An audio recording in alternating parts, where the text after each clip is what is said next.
Good afternoon, my able students. I just want to treat as I've promised you, the final topic on the 213 office forms. What are office forms? Forms are printed sheets of paper or cardboard used to collect and transmit information. In the word of Denya is defined form as a printed pieces of paper or card on which entries are usually made against marked headings. Summarily, a form is a standardized record used to accumulate and transmit information to people or for reference purposes. That will take us to importance of office forms. Importance of office forms cannot be jettisoned because it makes the clerical work become easy. Output can be increased. Collection and compilation of statistical data become easier to study from the information form than from a letter.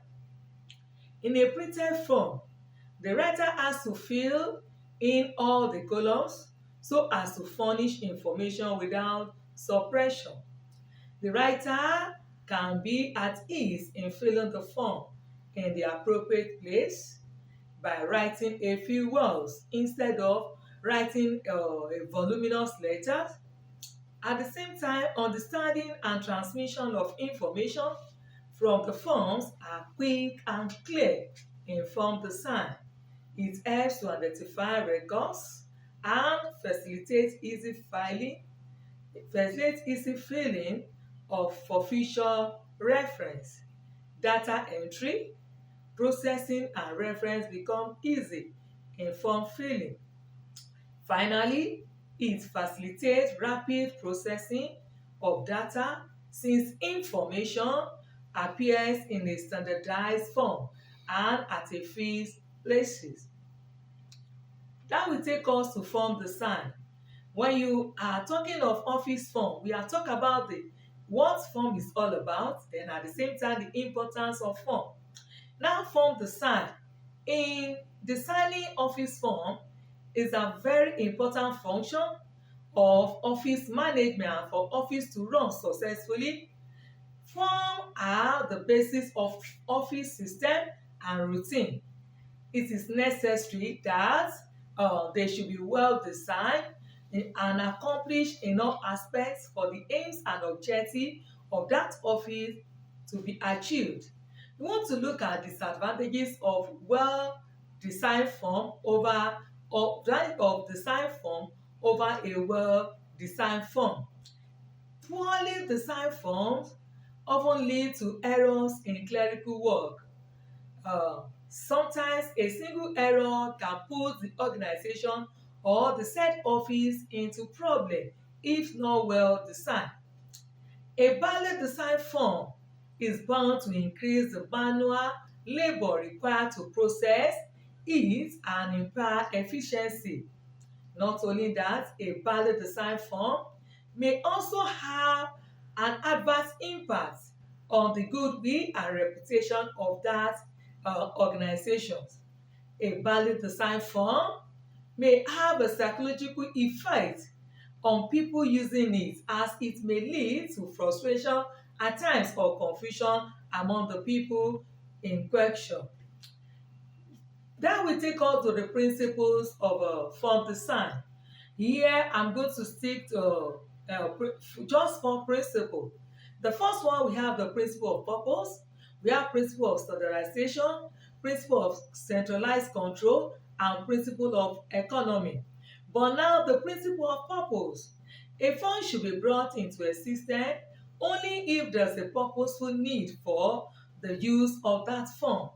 You can't just wake up one day, you say you want to design a fund without having it at the back of your mind, the purpose of designing the fund. And you need to ask yourself some questions. One, what is the purpose of the fund? Two, is the fund has more than one purpose? If yes, which one is the most important one? Three, is the purpose justifiable? Not only that, will the purpose of the form be fully accomplished by its use? And finally, is there any another form or other form for the same or similar purpose? These should be trashed out and checked. If yes, there is no need of designing the form. Now, the principle of standardization, as I rightly said, in order to reduce cost and avoid confusion among the users of the form, it is necessary that all forms should be standardized in such a way that it will be, mere looking at it and seeing it, you could see that surely the form is okay. When you talk about standardization, you talk about the physical arrangement, you talk about the size, the color, the quality, the environment, the paper used in printing the form, even the style.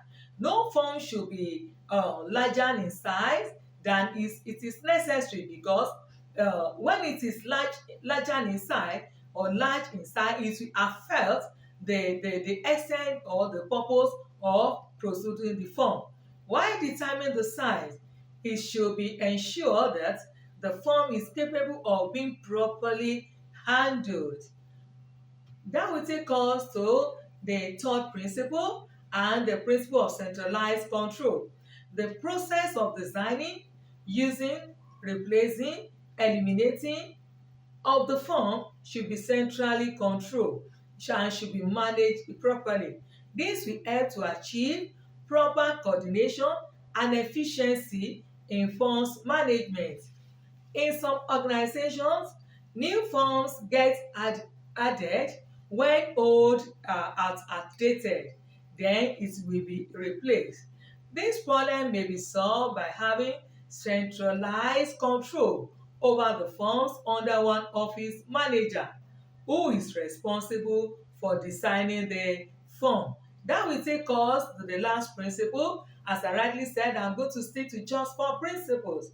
The principle of economy, the size of the form, the quantity of paper used, the number of copies to be printed, and the method of production form should be so chosen that there is economy in the procurement of the form.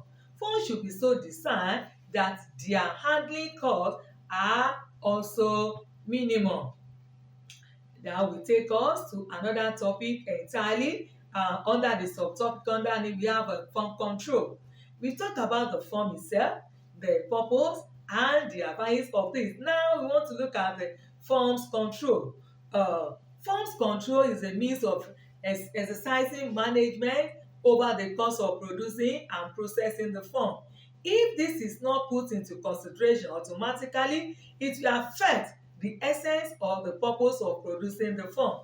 Forms are important in any organization, therefore, there should be proper management control, as I rightly said, of them to ensure that they are efficient and economically in design as well and in use.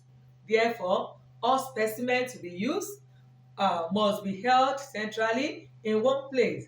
Forms are the basic tools for office work in office organization, office system, and procedures, serving as a means of communication and documentation. By centralizing these forms, organization can ensure consistency, improve efficiency, and facilitate the easier access for employees when needed it. It is essential to have a control over the forms in order to have effectiveness in use. There may be a committee or forms supervisor who has a specialized knowledge about the form designing. In this form, form must be controlled in order to avoid a problem in the use of the form. That will take us to the last aspect of the form that we have been treating so far. That is objectives of form control. What is the reason behind the controlling the form? 1. Ensure regular supply of various forms. 2. Economical use of funds for the firm. At the same time, reduce the clerical work of office worker. in question, then minimize the use of the number of forms. Make necessary changes in the existing forms if they are not satisfactory. Make review whenever needed. And the last, we talk about to introduce new forms that are really necessary. What did I mean by this? You see, this objective is paramount when you are trying to control form. It will tell you, oh, this is the exact number that you needed. Oh, this is you are using that to reduce the cost, and not only that, it will give you the minimum or the maximum use of the form. It will be in control, and people in question will be able to manage it effectively. Now, let me revert what I've said from the beginning. We talk about the definition of form, the importance of form, then we talk about the form design, then the disadvantages of design form over a well-designed form. Not only that, we talk about the principles. I made mention of prompt principle, principle of purpose, principle of standardization, principle of central control, and principle of economy. Then we talk about the form control and the objective or form control. Thank you for listening, and God bless you all.